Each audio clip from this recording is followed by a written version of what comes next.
Good morning students, હું છું Payalben Yagnik from Saraswat school રાતા વાપી. અને આજે આપણે ચેપ્ટર નંબર 2ના જે 30% રદ કરેલ ભાગ હતો એનો ત્રીજો પાર્ટ જોઈશું. આપણું જે ચેપ્ટર છે એનું નામ છે પરમાણુનું બંધારણ. અને પહેલાંના જે વિડીયો આવ્યા એની અંદર મેં તમને પરમાણુના બંધારણમાં આ ચેપ્ટરમાં નવું શું ભણવાનું છે તે સમજાવ્યું હતું, જેમાં આપણે પરમાણુનું વિભાજન બે ભાગ, પરમાણુના કેન્દ્રનો અંદરનો ભાગ અને પરમાણુના કેન્દ્રનો બહારનો ભાગ, કેન્દ્રમાં પ્રોટોન અને ન્યુટ્રોન, કેન્દ્રની બહાર વર્તુળાકાર માર્ગમાં ઇલેક્ટ્રોન પરિભ્રમણ કરે. ત્યારબાદ આ ત્રણ અવપરમાણીય કણો જે છે એની શોધ કેવી રીતે થઈ એનો અભ્યાસ કર્યો હતો. અને લાસ્ટ જે વિડીયો આવ્યો એની અંદર આપણે રુથરફોર્ડનો જે સિદ્ધાંત હતો તે આપણે અભ્યાસ કર્યો હતો. હવે રુથરફોર્ડના નિયમની મર્યાદાવાળો ટૉપિક છે, એના પહેલાં તમને એક નાનો ટૉપિક આપ્યો છે એ જુઓ. અને એ છે ટૉપિક નંબર 2.4 અને એનું નામ છે સમભારિકો અને સમસ્થાનિકો. ત્યાં ગાડી ટીક કરી નાખો અને ત્યાં લખી રાખો JEE નીટ. એટલે તમારી જે સ્પર્ધાત્મક પરીક્ષાઓ હોય છે એની અંદર આને લગતા ક્વેશ્ચન વધારે આવે છે. શું છે સમસ્થાનિકો અને સમભારિકો તે જુઓ. હવે જ્યારથી રસાયણ વિજ્ઞાન ભણવાનું ચાલુ કર્યું ત્યારથી મેં તમને કીધું છે દરેક તત્વ, પરમાણુ ક્રમાંક, પરમાણુ ભાર સાથે યાદ રાખવાના છે. આજનો આ વિડીયોમાં અભ્યાસ કરશો એટલે તમને ખ્યાલ આવશે એ કેટલું અગત્યનું છે. સૌથી પહેલાં જુઓ સમભારિકો. એને સંધિ છૂટી પાડીએ તો બે પાર્ટ છે, સમ અને ભાર. સમ એટલે સરખા અને ભાર એટલે આની જો વ્યાખ્યા જોશો તો સરખા ભાર એટલે કે દળ સાથે સંકળાયેલું હશે. પરમાણુના સંદર્ભમાં વ્યાખ્યા જોવાની છે એટલે એની વ્યાખ્યા એ રીતે આવશે, સરખા દળ ક્રમાંક એટલે કે સરખા પરમાણ્વીય ભાર હોય પરંતુ જુદા જુદા પરમાણ્વીય ક્રમાંક ધરાવતા જે પરમાણુઓ હશે એને સમભાર્ય કહેવાય, સમભારિકો. હવે પ્રોટોનની સંખ્યા અલગ અલગ છે અને પરમાણ્વીય ભાર સરખા છે એટલે બીજી કઈ બાબતમાં સમભારિકો અલગ પડે તો એમાં ન્યુટ્રોનની સંખ્યા પણ જુદી જુદી હોવાની. તો કોઈક વાર સ્ટેટમેન્ટમાં આ રીતનો શબ્દ આપ્યો હોય તો એમાં ગૂંચવાતા નહીં. એના ઉદાહરણ જુઓ, કાર્બન અને નાઇટ્રોજન. આના પછીની થિયરી જોશો અથવા તમે આગળ ભણીને આવ્યા છો સમસ્થાનિકો. કાર્બનના 3 સમસ્થાનિક છે, C14, C13 અને C12. તેમાંનો જે C14 પરમાણ્વીય દળ ધરાવતો જે સમસ્થાનિક છે એ નાઇટ્રોજન સાથે સમભારિક છે, કારણ કે બંનેમાં પરમાણ્વીય ભાર સરખા છે, પ્રોટોનની સંખ્યા અલગ અલગ આવી. એવું જ તમારી ટેક્સ્ટબુકમાં ઉદાહરણ નથી આપ્યું પણ તમારે જોવું હોય તો આર્ગોન અને કેલ્શિયમ પણ એકબીજાના સમભારિકો કહેવાય. કેમ? કેલ્શિયમનો પરમાણુ ક્રમાંક 20 છે, એની સામે આર્ગોનનો પરમાણ્વીય ભાર 18 છે, પણ પરમાણ્વીય ભાર જોશો તો બંનેના કેટલા છે? 40 છે. તો આ રીતે તમે કહી શકો કે આ બે તત્વ જે છે એ પણ સમભારિક છે. એના પછી જુઓ સમસ્થાનિક. સમસ્થાનિક કોને કહેવાય? તો સમસ્થાનિક માટે યાદ રાખજો એક જ તત્વના પરમાણુ હશે તો એક જ તત્વ હોવાનું એટલે એમાં સરખું શું હોવાનું? પરમાણુ ક્રમાંક સરખા હોવાના. તો સમાન પરમાણ્વીય ક્રમાંક અને જુદા જુદા દળ ક્રમાંક ધરાવતા જે પરમાણુઓ છે એને એકબીજાના સમસ્થાનિકો કહેવાય. કેટલાક ઉદાહરણ તમને અહીંયા આપ્યા છે. સૌથી પહેલાં જુઓ હાઇડ્રોજન. હાઇડ્રોજનના 3 સમસ્થાનિક છે, પ્રોટિયમ, ડ્યુટેરિયમ, ટ્રિટિયમ. ડ્યુટેરિયમ છે ભારે પાણીમાં હોય છે, ટ્રિટિયમ રેડિયો સક્રિય છે અને પ્રોટિયમ એની અંદર ત્રણેય એકબીજાથી અલગ કેવી રીતે પડે? તો એના દળ ક્રમાંકને આધારે. 3માં પ્રોટોન તો સરખા જ છે 1, પણ જે પ્રોટિયમ છે એનું A છે 1, ડ્યુટેરિયમ છે એમાં પરમાણ્વીય દળ છે 2 અને ટ્રિટિયમ છે એમાં 3. એટલે તમે જો એમાં પ્રોટોન, ન્યુટ્રોન, ઇલેક્ટ્રોનની સંખ્યા પરમાણ્વીય ભારની વેલ્યુની ગણતરી કરશો તો પ્રોટિયમમાં પ્રોટોન 1, ન્યુટ્રોન એટલે A-Z કહેવાય એટલે 1 - 1 એટલે 0 આવશે અને A બરાબર 1 પરમાણ્વીય દળ. એવી જ જ્યારે તમે ડ્યુટેરિયમની વાત કરો તો પ્રોટોન 1 આવવાના, ન્યુટ્રોન 2 - 1 એટલે 1 અને પરમાણ્વીય દળ 2 છે. અને ટ્રિટિયમ લેશો તો પ્રોટોન 1 છે, ન્યુટ્રોન 3 - 1 એટલે 2 અને પરમાણ્વીય દળ 3 છે. તો આ રીતે સમસ્થાનિકોની ગણતરી કરી શકો. એના પછી બીજું ઉદાહરણ છે કાર્બન. કુદરતમાં કાર્બનના 3 સમસ્થાનિક છે, C12, C13 અને C14. ત્રણેયમાં પ્રોટોનની સંખ્યા તો 6 જ રહેવાની, પરમાણ્વીય ભાર 12, 13 અને 14 રહેશે. અને 12 - 6 કરો, 13 - 6 કરો અને 14 - 6 કરો તો એ ન્યૂટનની સંખ્યા આવશે અને એ હશે 6, 7 અને 8. તો આ રીતે સમસ્થાનિકો એકબીજાથી અલગ છે. ચેપ્ટર નંબર 1માં તમારે સરેરાશ પરમાણ્વીય ભાર શોધવાનું આવ્યું તો ત્યાં ઉદાહરણ જોયું છે. ત્રીજું ઉદાહરણ છે ક્લોરીન. ક્લોરીનના 2 સમસ્થાનિક છે, Cl35 અને Cl37. બંનેમાં જે પરમાણ્વીય ક્રમાંક પ્રોટોનની સંખ્યા તો 17 જ રહેવાની, એટલે ખાલી ન્યૂટનની સંખ્યામાં થશે 35 - 17 એટલે 18, આમાં 37 - 17 એટલે 20. ખ્યાલ આવી ગયો કોને કહેવાય સમસ્થાનિક? ચલો એના પછી જુઓ, લખીને આપ્યું છે સ્પીસીસ. આમ ટોટલ 3 સ્પીસીસ તરીકે દર્શાવી શકો. નંબર 1 તટસ્થ, નંબર 2 ઋણ આયન સ્પીસીસ અને નંબર 3 ધન આયન સ્પીસીસ. તટસ્થ એટલે ખાલી હાઇડ્રોજન લખ્યું હોય તો એને તટસ્થ કહેવાય. એની જગ્યાએ H+1 લખીને આપ્યું હોય અને H-1 લખીને આપ્યું હોય તો આને કહેવાય ધન આયન સ્પીસીસ, આને કહેવાય ઋણ આયન સ્પીસીસ.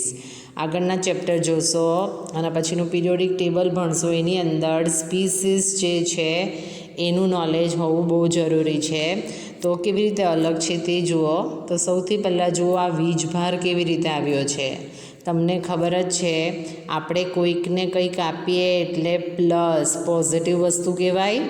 તો જ્યારે પણ કોઈ બી પરમાણુ હશે એના ઉપર પ્લસ લખીને આપ્યું હશે એનો મતલબ એમ કે પરમાણુ ઇલેક્ટ્રોન ગુમાવે છે, એટલે કે કોઈકને આપે છે. આપણે કોઈક પાસેથી કંઈક વસ્તુ લઈએ તો આપણા પર ઋણ વધે અને એ ઋણ ચૂકવવું પડે, એટલે કે માઇનસ વીજભાર ક્યારે આવશે? જ્યારે પરમાણુ ઇલેક્ટ્રોન મેળવે. તો ખ્યાલ આવી ગયો. ધન આયન સ્પીસીસ, ઋણ આયન સ્પીસીસ કેવી રીતે બને? હવે Hના ઉપર પ્લસ લખ્યું છે એટલે બીજું કંઈ નહીં, +1 કહેવાય. કંઈ જ ના આપ્યું હોય તો +1 એટલે તમારા પરમાણુમાં કેટલા ઇલેક્ટ્રોનનું દાન કર્યું છે એ એના વીજભારના આધારે નક્કી થાય. દાખલા તરીકે એની આગળ જુઓ ઉદાહરણ. અહીંયા તમને 2 ઉદાહરણ આપ્યા છે. એમાં પહેલું ઉદાહરણ છે ઓક્સિજન. ચલો સિમ્પલ તટસ્થ સ્પીસીસ હતી ઓક્સિજન, તો એનો પરમાણુ ક્રમાંક 8 છે અને એનો પરમાણુ ભાર 16 છે. એટલે તમે તેમાં જોશો તો પ્રોટોન 8 આવવાના. એની જ અંદર 16 - 8 કરો એ ન્યૂટનની સંખ્યા કહેવાય, એટલે ન્યૂટનની સંખ્યા આવવાની 8. એની અંદર ઇલેક્ટ્રોનની સંખ્યા તટસ્થ છે એટલે Z જેટલી આવે, તો ઇલેક્ટ્રોનની સંખ્યા કેટલી આવવાની? એની અંદર 8 જ આવવાની. હવે ચેન્જ કરી નાખીએ, ઓક્સિજન -2 કરો. પિરિયોડિક ટેબલની અંદર ઓક્સિજનમાં ભલે 2 ઇલેક્ટ્રોન ઉપર -2 આપ્યું, પણ એનો પરમાણ્વીય ભાર અને એનો એટમિક નંબર એટલે કે પરમાણુ ક્રમાંક તો ફિક્સ રહેવાનું. તો ચેન્જ શું થશે? તો ચેન્જ એ થશે કે એની અંદર Z બરાબર E નહીં થશે. કેમ નહીં થશે? કારણ કે ઉપર વીજભાર આવ્યો. તો આની અંદર જે હશે તમારા ન્યૂટનની સંખ્યા તો 8 જ રહેવાની, પરમાણુ ક્રમાંક એનો 8 જ રહેવાનો, પ્રોટોનની સંખ્યા 8 જ રહેવાની, પણ ઇલેક્ટ્રોનની સંખ્યા બદલાઈ જશે. ઇલેક્ટ્રોનની સંખ્યા એટલે પહેલાં જે ઇલેક્ટ્રોન હતા એ 8 હતા, ઉપર આવ્યું -2 વીજભાર. -2 એટલે કોઈક પાસેથી લીધા છે માટે એમાં એડ કરવાના. તો ઓક્સિજન -2 જોશો તો એમાં ટોટલ ઇલેક્ટ્રોનની સંખ્યા 10 કહેવાય. કેમ પ્લસ કર્યું એ ક્લિયર થઈ ગયું. તો આ રીતે તમે ધન આયન સ્પીસીસ ઋણ આયન સ્પીસીસ બતાવી શકો.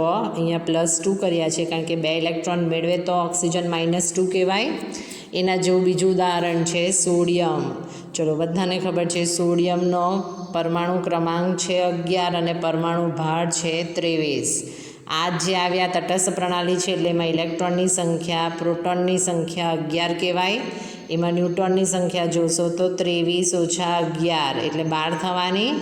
પણ એની જગ્યાએ જ્યારે Na+1 એવું લખીને આપીએ, Na+1 એટલે એમાં ન્યૂટનની સંખ્યા +1 એક ઇલેક્ટ્રોન ગુમાવે તો પણ પિરિયોડિક ટેબલમાં એનું સ્થાન તો 11 નંબર જ છે, પરમાણુ ભાર 23 જ છે. ચેન્જ એ થશે કે પહેલાં એની પાસે ઇલેક્ટ્રોન 11 હતા, એના ઉપર વીજભાર આવ્યો +1. +1 આવે જ્યારે ઇલેક્ટ્રોન ગુમાવે એટલે એમાંથી -1 કરવું પડે, માટે એમાં ઇલેક્ટ્રોનની સંખ્યા આવી ગઈ 10 ઇલેક્ટ્રોન. તો ક્લિયર થયું ધન આયન અને ઋણ આયન સ્પીસીસ શું છે? તો આ જ દાખલાની અંદર તમને અહીંયા -1 કરીને આપ્યું કારણ કે એક ઇલેક્ટ્રોન ગુમાવે તો Na+1 બને. તો આ જે ઇલેક્ટ્રોનની સંખ્યા છે અહીંયા +1 લખી દેજો. સોડિયમ +1 હોય તો 10 ઇલેક્ટ્રોન આવે. આટલું કરેક્શન કરજો. તો આ રીતે તમે ધન આયન અને ઋણ આયન સ્પીસીસના વિશે ભણી શકો. હવે આ સ્વાધ્યાયની અંદર તમને એક ક્વેશ્ચન પૂછ્યો છે, સમ ઇલેક્ટ્રોનિય સ્પીસીસ એટલે શું? સમ ઇલેક્ટ્રોનિય, સમ એટલે સરખા અને ઇલેક્ટ્રોનિય એટલે ઇલેક્ટ્રોન કહેવાય. તો તમને જે રીતે ધન આયન અને ઋણ આયનમાં ગણતરી કરતાં શીખવાડ્યું એના આધારે જુઓ. Na+1 અત્યારે જ જોઈ ગયા 10 ઇલેક્ટ્રોન, 11 ઓછા 1 કરવો પડે. ઓક્સિજન -2, ઓક્સિજન -2 પણ અત્યારે જ જોઈ ગયા, એમાં 10 ઇલેક્ટ્રોન આવ્યા. હવે નવું આપ્યું છે Mg+2. Mgનો પરમાણુ ક્રમાંક 12 છે, +2 લખીને આપ્યો. એનો મતલબ એમ કે એને કોઈકને 2 ઇલેક્ટ્રોન આપી દીધા, માટે એમાં પણ કેટલા રહેવાના? 10 ઇલેક્ટ્રોન. એના પછી જે ઉદાહરણ આપ્યું છે એ છે ફ્લોરિન -1. એક ફ્લોરિન હોય તો એનો જો પરમાણુ ક્રમાંક જોવામાં આવે તો 9 છે ને એના ઉપર વીજભાર આપ્યો -1. માઇનસ ક્યારે બને? જ્યારે કોઈક પાસેથી કંઈક લીધું હોય તો. એટલે 9+1 એટલે એમાં પણ જે ઇલેક્ટ્રોનની સંખ્યા આવવાની, ટોટલ કેટલી આવવાની? 10 ઇલેક્ટ્રોન આવવાના. માટે તમે એવું કહી શકો કે આ જે આપ્યું છે બધા સમ ઇલેક્ટ્રોનિય સ્પીસીસ કહેવાય. હવે એની સાથે તમને નિયોન લખીને આપ્યું હતું તો એમાં પણ 10 ઇલેક્ટ્રોન હતા. તો આ બધા જે છે એકબીજાના સમ ઇલેક્ટ્રોનિય છે એવું કહેવાય. હવે જ્યારે તમે JEE નીટ ભણશો ત્યારે તમારો એક બીજો શબ્દ આવશે આઇસોટોન. પાછળ કયો અપરમાણ્ય કણ આવ્યો એવું દેખાય? ન્યૂટોન. તો જેમાં ન્યૂટોનની સંખ્યા સરખી હોય એવા જે અલગ અલગ પ્રોટોન ધરાવતા પરમાણુઓ છે ને એકબીજાના આઇસોટોન કહેવાય. તો આ તમારી ટેક્સ્ટબુકમાં લખવું હોય તો લખી રાખજો. ચલો, આપણે જે ટૉપિક જોઈ ગયા એને આધારિત કોયડો છે, કોયડા નંબર 2.1. એમાં તમને ઉદાહરણ આપ્યું છે બ્રોમિન. બ્રોમિનનો પરમાણુ ક્રમાંક આપ્યો છે 35 અને પરમાણ્ય ભાર આપ્યું છે 80. એમાં તમને પૂછ્યું છે પ્રોટોન, ન્યૂટ્રોન અને ઇલેક્ટ્રોનની સંખ્યા ગણો. ચલો, Br આપ્યું છે, એના ઉપર કશે પણ વીજભાર નથી આપ્યો એટલે તટસ્થ છે એવું કહેવાય. એટલે આ જે Z આવ્યું તે જ કહેવાશે એના પ્રોટોનની સંખ્યા અને તે જ કહેવાશે એના ઇલેક્ટ્રોનની સંખ્યા. તો ચેક કરો, અહીંયા ગાડી જુઓ, પ્રોટોનની સંખ્યા ઇલેક્ટ્રોનની સંખ્યા બરાબર Z, તો એ 35 કહેવાય. અને વધારાનું પૂછ્યું છે ન્યૂટોનની સંખ્યા, A - Z કરો એટલે ન્યૂટોન કહેવાય. તો 80 - 35 કરો એ ન્યૂટોન કહેવાશે અને જવાબ આવશે 45. તો આ મલ્ટિપલ ચોઇસ ઓબ્જેક્ટિવ ટાઈપના ક્વેશ્ચન હોય એમાં એક માર્કમાં તમને આવું ગણવાનું પૂછાય. હવે કોયડા નંબર 2.2 ને ખાસ ટીક કરજો. શું છે તે જુઓ. તો એની અંદર તમને કહેવામાં આવ્યું છે કે એક સ્પીસીસમાં ઇલેક્ટ્રોન, પ્રોટોન અને ન્યૂટ્રોનની સંખ્યા આપી દીધી છે. તો સ્પીસીસ કીધું એટલે ક્યાં તો ધન આયન સ્પીસીસ હશે, ક્યાં તો ઋણ આયન સ્પીસીસ હોવાની. હવે એની અંદર તમને કીધું છે સંજ્ઞા શોધો. હવે યાદ કરો, ફર્સ્ટ વિડીયો અને રસાયણ વિજ્ઞાન ભણવાનું ચાલુ કર્યું ત્યારે મેં તમને 1 થી 30 તત્વો, એની સંજ્ઞા અને પરમાણ્ય ભાર પાકા કરાવડાવ્યા. હવે તમને ખ્યાલ આવ્યો કે મેં તૈયાર કરવાનો. અહીંયા રકમમાં કશે પણ તમને કીધું નથી કે સંજ્ઞા કયા તત્વની હોઈ શકે, તમારે જાતે મોઢે કરવાની હોય છે. એટલે જે સ્ટુડન્ટે હજુ પાકું નથી કર્યું, હજુ આગળના ચેપ્ટરમાં એનો ઉપયોગ આવશે તો ખાસ તૈયાર કરજો. ચલો, આમાંથી આપણને શું હિન્ટ મળે છે? તો એક સ્પીસીસ કીધું એનો મતલબ એમ ક્યાં તો ધન આયન છે, ક્યાં તો ઋણ આયન છે. હવે જે ચેન્જ નહીં થશે એ હશે પ્રોટોનની સંખ્યા. પ્રોટોન એટલે Z કહેવાય. ચલો, તો મિડલમાં 16 લખીને આપ્યું છે, એ પ્રોટોનની સંખ્યા છે. 16 લખીને આપ્યો એનો મતલબ એમ કે મારું જે પણ ઉદાહરણ હશે એ સલ્ફર હોવાનું. કેમ સલ્ફર હોવાનું? કારણ કે સલ્ફર એટલે કે પરમાણુ ક્રમાંક 16 અને કશે પણ લખીને નથી આપ્યું. આપણને ખબર છે સલ્ફર હોય તો એનો પરમાણ્ય ભાર 32 આવે. એટલે કે આની અંદર મારે જો ન્યૂટોનની સંખ્યા ગણવી હોય તો 32 - 16 કરવું પડે. એટલે ન્યૂટોનની સંખ્યા મારી આવી ગઈ 16. ક્લિયર થયું બધાને? એટલે પ્રોટોન આપણા આવી ગયા 16, ન્યૂટોનની સંખ્યા આપી દીધી છે 16. એ ક્લિયર થઈ ગયું આપણું. તો હવે આપણને એ સ્પીસીસ કઈ છે શોધવા કીધું. તો સલ્ફર છે, 16 છે, 32 છે, એ આપણું નક્કી થઈ ગયું. હવે વધારાની હિન્ટ આપી છે એમાં રહેલા ઇલેક્ટ્રોનની સંખ્યા. તો અત્યારે એકલું સલ્ફર લખેલું હોય તો એમાં Z બરાબર 16, પ્રોટોન બરાબર 16 અને ઇલેક્ટ્રોન બરાબર 16 કહેવાય. પણ રકમની અંદર જે ઇલેક્ટ્રોનની સંખ્યા આપી છે એ છે 18. ચલો 16ની અંદર 18 ક્યારે આવે? 16 + 2 કરું તો 18 થાય, અને +2 કરું એનો મતલબ એમ કે એણે કોઈક પાસેથી સલ્ફરે 2 ઇલેક્ટ્રોન લીધા હોય તો એના 18 થવાના. હું બોલું છું એમાં ખ્યાલ આવે? એટલે જ્યારે સલ્ફરના ઉપર -2 લખું તો 16 + 2 કરવું પડે, આગળ દાખલા જોઈ જ ગયા છે આપણે, અને તો જ એની અંદર 18 ઇલેક્ટ્રોન થાય. એનો મતલબ એમ કે આની અંદર મને જે સ્પીસીસ પૂછી છે એ હશે સલ્ફર -2. એનું નિરૂપણ થાય સલ્ફર 1632 -2. આખું આટલું લખેલું હોય તો તમને પૂરા માર્ક્સ મળે. એટલે પરમાણ્વીય ભાર બી ખબર હોવા જોઈએ, પરમાણિક ક્રમાંક બી ખબર હોવા જોઈએ, અને એ કયું તત્વ છે એ પણ ખબર હોવું જોઈએ. ચલો આપણે જે રીતનું શીખી ગયા એને આધારિત સ્વાધ્યાયના ક્વેશ્ચન જુઓ 2.22 અને 2.27. ચલો સૌથી પહેલાં જુઓ 2.22. એમાં તમને ઉદાહરણ આપ્યા છે Na+1, K+1, એના પછી છે Mg+2, ત્યારબાદ છે કેલ્શિયમ +2, સલ્ફર -2 અને આર્ગોન. અને એની અંદર ક્વેશ્ચન પૂછ્યું છે આની અંદરથી સમ ઇલેક્ટ્રોનિયસ કોણ છે, એટલે કે કોની અંદર ઇલેક્ટ્રોનની સંખ્યા સરખી છે. ચલો તમને સીધો ખ્યાલ આવી જ ગયો હશે. Na+1, Na જે છે એનો પરમાણ્વીય ક્રમાંક છે 11, પોટેશિયમ છે એનો 19, મેગ્નેશિયમ છે એનો 12, કેલ્શિયમ છે એનો 20, સલ્ફર છે એનો 32, આર્ગોન જે છે એનો 18. હવે એની અંદર આપણે ઇલેક્ટ્રોનની સંખ્યા ગણી કાઢીએ એટલે આપણને ખ્યાલ આવી જાય કોણ એકબીજા સાથે સમ ઇલેક્ટ્રોનીય છે. Na+1 આપ્યું એટલે કોઈકને આપ્યા એટલે 11 - 1 એટલે 10. પોટેશિયમ +1 એટલે એણે પણ કોઈકને આપ્યું, 19 - 1 એટલે 18 ઇલેક્ટ્રોન થવાના. આપણે ઇલેક્ટ્રોનની સંખ્યા લખીએ છીએ. Mg+2 કોઈકને 2 ઇલેક્ટ્રોન આપ્યા એટલે 12 - 2 એટલે 10. કેલ્શિયમ +2 કોઈકને 2 ઇલેક્ટ્રોન આપ્યા એટલે 20 - 2 એટલે 18. હવે ચેન્જ આવ્યું છે સલ્ફર -2 એટલે કોઈક પાસેથી લીધા, પરમાણ્વીય ભાર લખાઈ ગયો છે, પરમાણુ ક્રમાંક છે 16, એટલે કે 16 + 2 કરવું પડે એટલે અહીંયા કેટલા થઈ જવાના? 18 થઈ જવાના. અને આર્ગોનનો ઉપર કોઈ વીજભાર નથી તો એમાં ઇલેક્ટ્રોન 18 કહેવાશે. ચલો હવે આની અંદર પેર બનાવો એ એકબીજાના સમ ઇલેક્ટ્રોનિય. તો Mg+2માં 10 ઇલેક્ટ્રોન છે અને Na+માં 10 ઇલેક્ટ્રોન છે, એટલે એકબીજાના શું કહેવાશે? સમ ઇલેક્ટ્રોનિય સ્પીસીસ. અને એની સામે બાકી જે રહી ગયા પોટેશિયમ +1, કેલ્શિયમ +2, સલ્ફર -2 અને આર્ગોન એ એકબીજાના સમ ઇલેક્ટ્રોનિય કહેવાય, કારણ કે એમાં ઇલેક્ટ્રોનની સંખ્યા કેટલી છે? સરખી. ખ્યાલ આવી ગયો? એના પછી નેક્સ્ટ ક્વેશ્ચન જુઓ, અને એ છે ક્વેશ્ચન નંબર 2.27. હવે આમાં થોડું અલગ છે. H2+1માં અને O2+1માં ઇલેક્ટ્રોનની સંખ્યા ગણો. ચલો આમાં નવું બીજું કંઈ નથી. એક H હોય તો તમે ઇલેક્ટ્રોનની સંખ્યા 1 કહેતા હતા, એની જગ્યાએ H2 આપ્યા એટલે ટોટલ ઇલેક્ટ્રોન કેટલા થવાના? 1.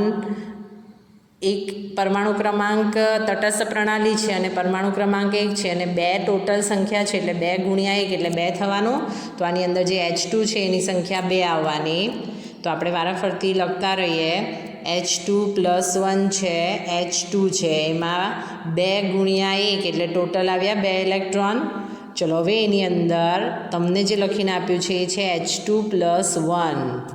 H2માં ટોટલ ઇલેક્ટ્રોન તો 2 છે, +1 આપ્યું છે, એનો મતલબ એમ કે કોઈકને 1 ઇલેક્ટ્રોન આપી દે તો +1 બને, એટલે 2 - 1 એટલે એમાં ઇલેક્ટ્રોન કેટલા આવવાના? 1. અને એના જેવું છે O2+1. ચલો O2 એટલે એક ઓક્સિજન હોય તો એની પાસે છે 8 ઇલેક્ટ્રોન, એવા 8 ટોટલ 2 ઓક્સિજન છે એટલે 8 × 2 16 થાય. અને એના ઉપર લખીને આપ્યું +1 ક્યારે આવે? જ્યારે કોઈકને 1 ઇલેક્ટ્રોન આપી દે, એટલે 16 - 1 કરવાનું એટલે 15. તો આ જે ક્વેશ્ચન છે એની અંદર જવાબ આવશે 15, 2 અને 1. તો આ વારાફરતી તમે ± વીજભાર આપ્યો હોય એ રીતે બેલેન્સ કરી શકો. ચલો હવે જુઓ સ્વાધ્યાયના ક્વેશ્ચન. સૌથી પહેલાં જુઓ ક્વેશ્ચન નંબર 2.2. એમાં 2 ક્વેશ્ચન પૂછ્યા છે. એમાં પહેલો ક્વેશ્ચન જુઓ, મિથેનના 1 મોલમાં રહેલા કુલ ઇલેક્ટ્રોનની સંખ્યા ગણો. આગળ ફર્સ્ટ ચેપ્ટરમાં જોઈ ગયા છો 1 મોલ એટલે એમાં અણુ પરમાણુ આયનની સંખ્યા કેટલી આવે? એવોગેડ્રો આંક જેટલી આવે 6.022 × 10⁻23. તો આ કન્સેપ્ટનો ઉપયોગ આની અંદર કરવાનો આવશે. હવે આગળ તમને H2માં ઇલેક્ટ્રોનની સંખ્યા કીધી એમ મિથેન છે એટલે CH4 કહેવાય. તો એમાં રહેલા કુલ ઇલેક્ટ્રોનની સંખ્યા ગણવાની એટલે એક કાર્બનમાં આ તટસ્થ પ્રણાલી છે, ઉપર કોઈ વીજભાર નથી. તો એક કાર્બનનો પરમાણુ ક્રમાંક 6 એટલે એની ઇલેક્ટ્રોનની સંખ્યા 6 કહેવાય. એક હાઇડ્રોજનનો પરમાણુ ક્રમાંક 1 એવા 4 હાઇડ્રોજન, તો એક પરમાણુ ક્રમાંક છે એટલે ઇલેક્ટ્રોનની સંખ્યા 1 આવી. એનો સરવાળો કરો એટલે ટોટલ જે CH4 છે એની અંદર ઇલેક્ટ્રોનની સંખ્યા કેટલી આવી કહેવાય? 10 ઇલેક્ટ્રોન. તો એ જ તમને અહીંયા લખીને આપ્યું છે 10 ઇલેક્ટ્રોન. હવે એક પદ સીધું લખીને આપી દીધું છે. તમે આ રીતે કહી શકો 1 મોલ હોય તો એમાં એવોગેડ્રો આંક જેટલા સંખ્યા હોય અણુ પરમાણુ આયનની, તો આપણી પાસે કેટલા ઇલેક્ટ્રોન છે? 10 ઇલેક્ટ્રોન છે. 1 મોલમાં ઇલેક્ટ્રોનની સંખ્યા અને ટોટલ સંખ્યા 10 છે. તો 10 હોય ત્યારે કેટલી? તો સિમ્પલ એવોગેડ્રો આંક છે એને આપણે 10 વડે ગુણી કાઢીએ તો એટલા જે હશે એના કુલ ઇલેક્ટ્રોનની સંખ્યા આવે. એવોગેડ્રો આંક છે 6.022 × 10⁻23. આધાર સરખા એટલે ઘાતનો સરવાળો એટલે 23 + 1 કેટલું થઈ જાય? 24. તો આ દાખલાનો જવાબ આવશે 6.022 × 10⁻24. હવે મેં તમને આગળ કીધું છે એ જ રીતે તમે બોર્ડની એક્ઝામ માટે સાદા કેલ્સીનો ઉપયોગ કરી શકો. તો જે સ્ટુડન્ટનું કેલ્સી લેવાનું બાકી હોય એ લઈ શકે. જેટલી ગણતરી મોડે થાય એટલી મોડે કરવાની, પણ વધારે ગુણાકાર આવે અને બોર્ડની એક્ઝામમાં ટાઈમ બચાવવાનો હોય તો તમે કેલ્સી યુઝ કરી શકો. એમાં જ બીજો દાખલો પૂછ્યો છે તે જુઓ. C14ના 7 મિલીગ્રામના કુલ ન્યૂટનની સંખ્યા ગણો, કુલ ન્યૂટનનું દળ ગણો અને તમને રકમમાં હિન્ટ આપી દીધી છે ન્યૂટનનું દળ 1.675 × 10⁻27 kg ધારી દો. ચલો આ દાખલામાં થોડુંક અલગ છે. મિલીગ્રામમાં વજન આપ્યું છે. ઉદાહરણ આપ્યું છે C14. એનો પરમાણુ ક્રમાંક તો 6 છે. જ્યારે ઇલેક્ટ્રોનની સંખ્યા ગણવાની હતી તો ઇલેક્ટ્રોનનો ઉપયોગ કર્યો. તો કુલ ન્યૂટનની સંખ્યા ગણવાની એટલે ન્યૂટનનો ઉપયોગ કરવાનો. ન્યૂટન એટલે A-Z એટલે 14 - 6 કહેવાય. અને 14 - 6 કરો એટલે ન્યૂટનની સંખ્યા કેટલી આવી કહેવાય? 8. તો આપણે અહીંયા આગળ સંખ્યા લખી દીધી છે 8. હવે આ રીતની કમ્પેર કરીને સંખ્યા શોધવી હોય એટલે પહેલાં મોલ લાવવા પડે. હવે આ રકમની અંદર ચેન્જ એ છે કે આમાં મોલ નથી આપ્યા, આમાં વજન આપ્યું છે. ફર્સ્ટ ચેપ્ટરમાં મેં તમને આ કન્સેપ્ટ શીખવાડ્યો હતો. મોલ બરાબર વજન ભાગ્યા આણ્વીય દળ. વજન હંમેશા ગ્રામમાં લેવાય, આણ્વીય દળ કયા એકમમાં મપાય? ગ્રામ પ્રતિ મોલ. એટલે આમાં ગ્રામ કેન્સલ કરો, છેદનો છેદ અંશમાં જાય એટલે એકમ મોલ આવતો હતો. તો સૌથી પહેલાં તો મારે જે મિલીગ્રામમાં વજન આપ્યું છે એને ગ્રામમાં કન્વર્ટ કરવું પડે. તો 7 મિલીગ્રામને 1000 વડે ભાગવું એટલે મને એના ગ્રામ મળી જાય 0.007 ગ્રામ. અને હવે હું એના મોલ શોધી કાઢું તો એના મોલ એટલે વજન ભાગ્યા આણ્વીય દળ થાય. આણ્વીય દળ પરમાણુ આપ્યો છે તો એનો જે ભાર છે તે જ એનું આણ્વીય દળ લઈ લેવાનું એટલે 14. અને જ્યારે તમે એનું સાદુરૂપ આપશો તો વેલ્યુ આવશે 0.0005 મોલ. ચલો 1 મોલ હોય તો એની અંદર એવોગેડ્રો આંક જેટલા અણુ પરમાણુ આયન છે. કુલ ન્યૂટનની સંખ્યા ગણવા કીધી એટલે 8 તો સંખ્યા છે જ એની, અને એના જે આપણે મોલ લાવ્યા છે વજનમાં એ છે 0.0005. તો 8 × 0005 જ્યારે મોલ હશે ત્યારે કેટલા અણુ થાય એવું પદ બનાવી શકીએ. એનો મતલબ એમ કે તમારે ક્રોસ ગુણાકાર જ કરવાનો છે. તો એ જ તમને અહીંયા કરીને આપ્યો છે. જુઓ 0.0005 × 6.022 × 10⁻23 × 8. સાદુરૂપ આપો એને વૈજ્ઞાનિક સંકેત પદ્ધતિમાં ફેરવો તો આન્સર આવશે 2.40 × 10⁻21. તો આ જે આવ્યા એ તમારા કુલ ન્યૂટનની સંખ્યા આવી કહેવાય. હવે કુલ ન્યૂટનનું દળ ગણવાનું. 1 ન્યૂટનનું દળ તમને કેટલું લેવાનું તે આપી દીધું છે. ના આપ્યું હોય તો મેં તમને આગળ ટેબલમાં યાદ રાખવા કીધું હતું. તો આપણે એવું કહી શકીએ 1 ન્યૂટન હોય તો એનું દળ છે 1.675 × 10⁻27. ને આપણે કુલ લઈ આવ્યા 2.40 × 10⁻21. તો આ હોય ત્યારે કેટલા? તો આની અંદર પણ આપણે શું કરશું? અને વધારાનું એમાં જે સંખ્યા છે એ એટલે અહીંયા આગળ ગુણ્યા 8 કરી નાખીએ, કારણ કે કુલ ન્યૂટનનું સંખ્યા ગણવાની છે. એટલે આના દાખલાની અંદર જેમ 10 વડે ગુણીને કર્યું હતું સેમ વસ્તુ કરવાની છે. ક્રોસ ગુણાકાર કરશું એટલે આપણને એનો જવાબ મળી જાય.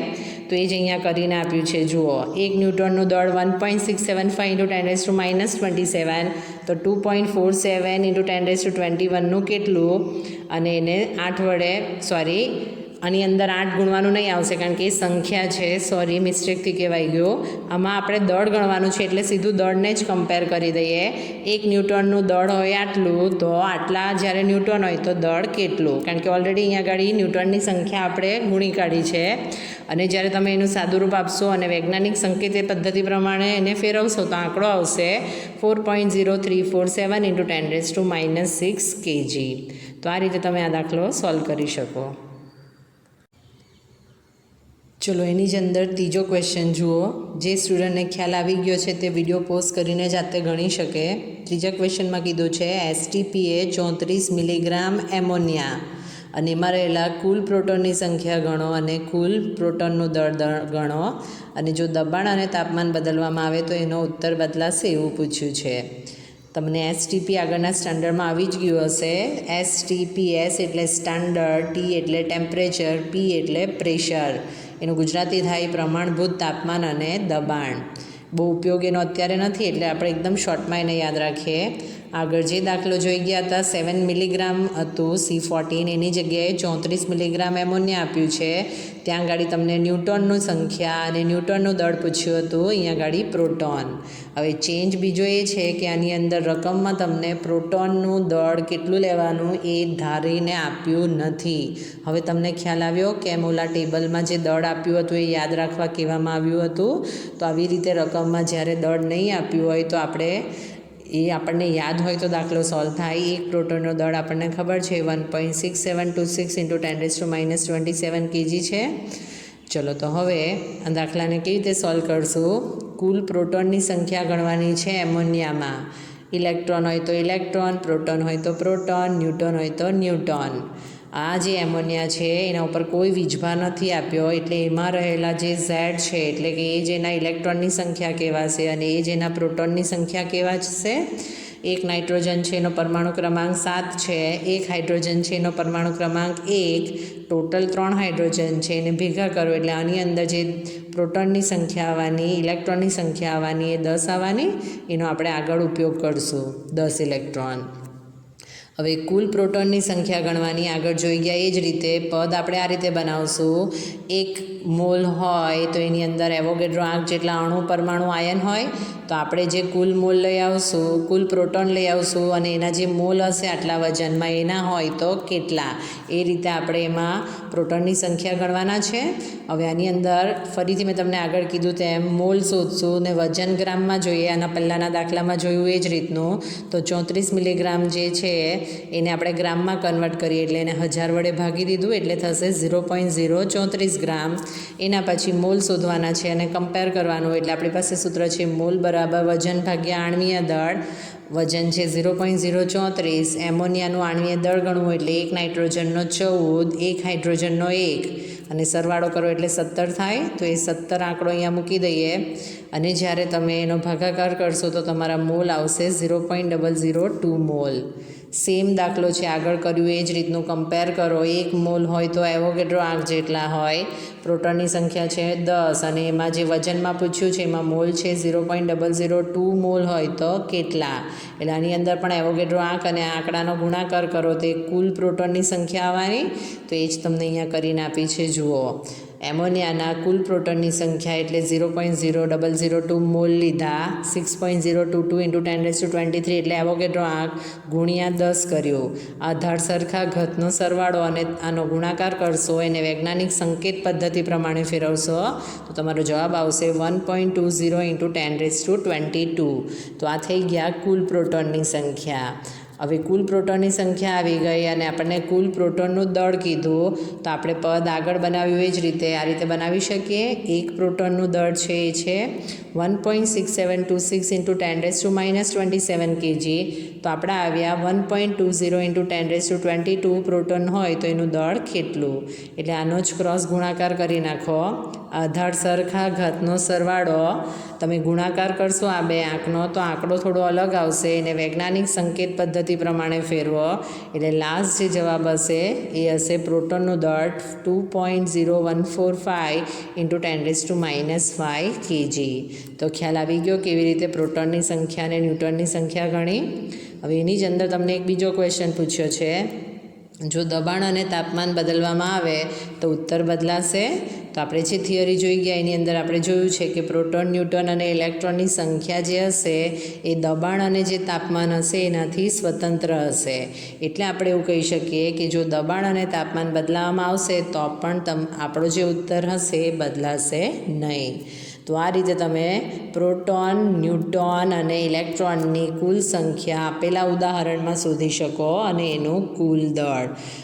આપણી પાસે એક પ્રોટોન, એક ન્યૂટન અને એક ઇલેક્ટ્રોનનો દળની વેલ્યુ છે એને કમ્પેર કરીને મિલીગ્રામ, ગ્રામમાં જે પણ ઉદાહરણ આપ્યું હોય એના મોલ શોધીને સંખ્યા અને દળ શોધી શકાય.